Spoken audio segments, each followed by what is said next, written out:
மணிமுத்தாருடன் நிவாநதி அணிமுத்தம் தருகின்ற கூடலை ஆற்று கனிந்த அன்புடன் சுந்தரனார் பணிந்து பாடிய சிவதமிழ் இசையால் நினைந்து சிவாய நம என்று குனிந்து வணங்கி வழிபடுவோமே.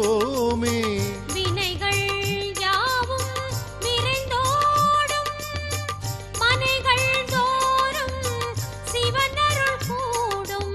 சிவாய நம ஓம் சிவாய நம ஓம் நம சிவாய சிவ சிவாய நம ஓம் சிவாய நம ஓம் சிவாய நம ஓம் நம சிவாய சிவ சிவாய நம ஓம்.